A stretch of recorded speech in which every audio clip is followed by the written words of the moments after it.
Today's yerba review is Mate Factor's Fresh Green. Let's see how it tastes.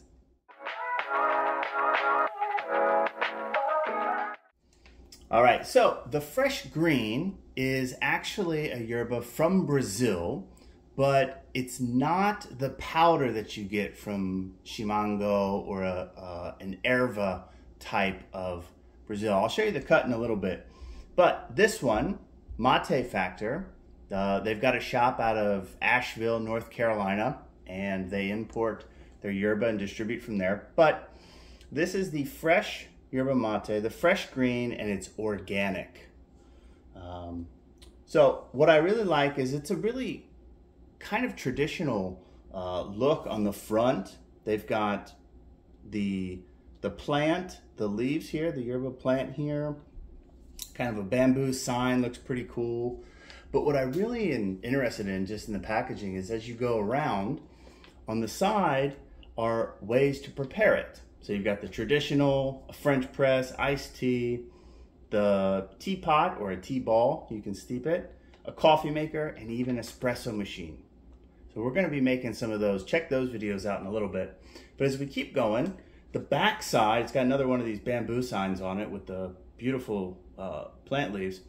But it's basically why drink yerba mate. It talks about it's an energizer, the antioxidants, and how it helps with weight loss. And then finally, on the last side of it is what makes Mate Factor unique. What's special about them? So it says that this is fresh and it's not aged. That's typical for Brazilian yerbas. They're not really aged. And this one, there's no smoky flavor to it.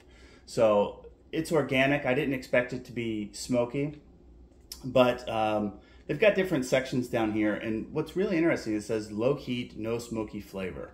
We carefully dry our herb using a process that protects its vital nutrients and natural flavor with its, which is smooth and delicious.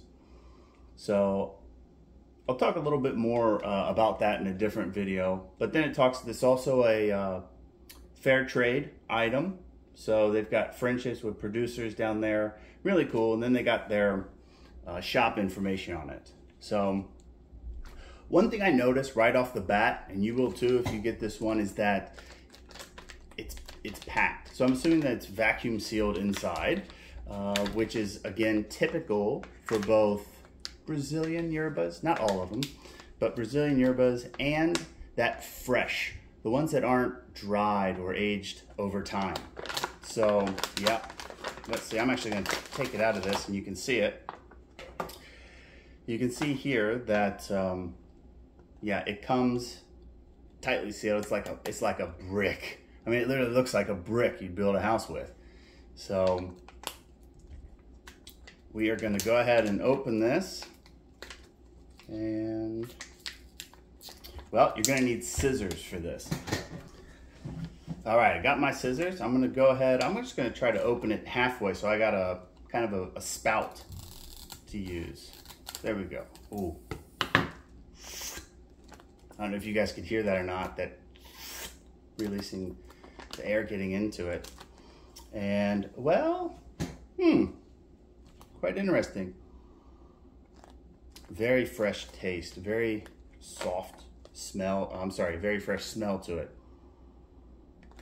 Not really potent, but quite small. I said it's not, I'm gonna try to break it up a little bit so we can get the yerba out for you, but it's not straight powder like an erva would be, but it is quite fine. Let's see if I can put that up there, you guys can see. So it is fine, very small stems as well. They seem to be shredded, but it's not very powdery. It appears to be mostly just leaves and stems. So let's go ahead and get it in there. We'll fill this up. The shop in Asheville is a great place. It's quite small. It's really small actually, but they've got all the essentials down there. They've got your gourds. They've got beautiful koias down there, which obviously goes with the Brazilian style. You can buy yerba. They've got other things. They've even got canned drinks down there, which is pretty cool. Just for more convenience and a little bit of flavor that you can have. So let's get this one going. Boy, the water sets in really quick. Typically, if you guys drink Canarias or Uruguayan brands, it takes a while for that water to really settle the mound. But man, that one's set in already. I mean, I'll try to turn it around, let you guys see. I mean, it's basically already packed. So let's go ahead and get our bombilla put in.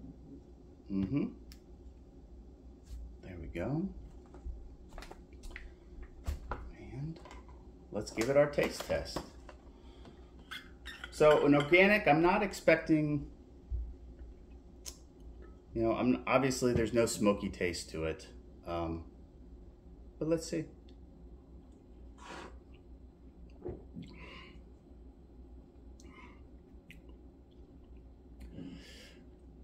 It's not smoky, but it's powerful.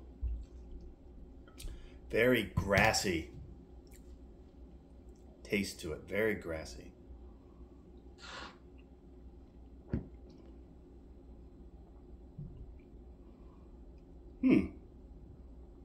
It definitely has that punch to it. It's not a smooth, soft taste when you get it. Smooth, I should say it is smooth.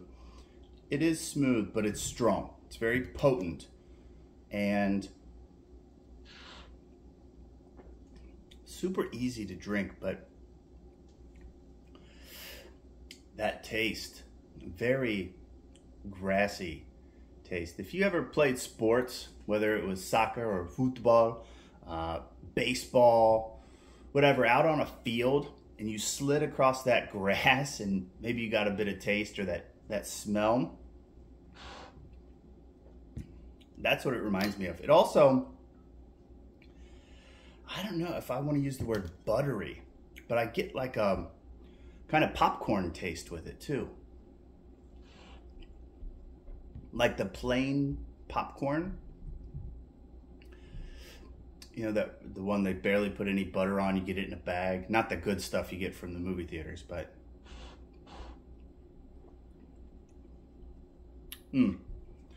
I also think, I can definitely feel that was about 4 cycles there. I went pretty quick, but I can also tell that there's a nice energy component to this. I already feel it starting to work just after 4 cycles, 4 pretty quick cycles. I think this would probably really good in a French press. Actually, what I'm gonna do is I'm gonna make some videos going through each of these preparation styles and put it out there for you guys. Obviously, I'm doing the traditional one right now. It's really nice. I think this would also be good if I took the traditional one like on a hike. That's kind of what the feel. It's a very natural, grassy, earthy taste to it. But anyways, I'll try the French press next, and I'm really curious if it's gonna have the same flavor. Sometimes using different preparations, you get a different flavor profile, slightly different flavor profile. Also, the strength of it can be a little bit weaker if you're using tea bags or something. But yeah, anyways, gonna make some iced tea. I'll even try the espresso. I've been wanting to do that and make a video on it for you guys. So I'm gonna go ahead and do that and put that out real soon. But let's get back to this. This is the Mate Factor Organic Fresh Green. I would say that this is a good way to introduce people to Brazilian style yerba before you get into the ervas, chimarrão. I'm not getting a lot of bits and pieces in my mouth. My bombilla is not clogging on this, even though I'm using a coil bombilla, not a spoon. I'm using a coil that wraps around, and you guys can tell. Hopefully you can hear that, but it hasn't clogged once. So this would be a really good one to introduce people to that Brazilian style, I think. Wow. The first time I had this, actually, I was a bit put off by the taste, but this is the second or third time I've had it now. and it's a complex flavor thing. It's not just grass. As I said, there's that kind of popcorn taste. There's a little bit of nuttiness to it. This would be really good for people switching over from coffee as well. I can see this being a great one for those who love coffee, but not really into the strong bitterness of, you know, the different types of yerba. This one is not as bitter, I don't think. I don't think it's that bitter, so. Anyways, yeah, let's go ahead and give it a review. So, Mate Factor, organic, fresh green. I think for this one, we're gonna have to go with the energy, the kick. The flavor is pretty good after you have a couple. I'm gonna go 8.6. No, let's change it. Let's change it. Let's go 8.8. It's a little bit better than that. 8.8. Mate Factor, fresh green. Let me know what you guys think down below. Give me some tips, what you guys want to see next. Don't forget, hit that thumbs up, subscribe, and I'll see you guys next time. See ya.